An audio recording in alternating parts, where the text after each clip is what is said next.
Dwi'n meddwl bod gallu siarad Cymraeg yn ystod yng nghwrs wedi helpu fi,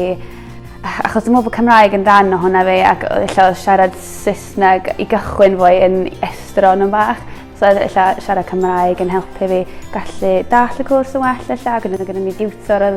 ni oedd yr actual grŵp Cymraeg cynta i wneud gwaith yn Gymraeg yn Therapi Galwedigaethol. So yna grŵp o 10 yn ni, so hynna'n help mawr i fi yn ystod yn ail flwyddyn yn y cwrs.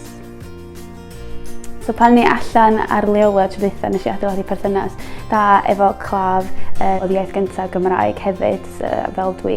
lawr yn y de yma. Ac allan nes i gael perthynas, so oedden ni obviously yn asesu, a felly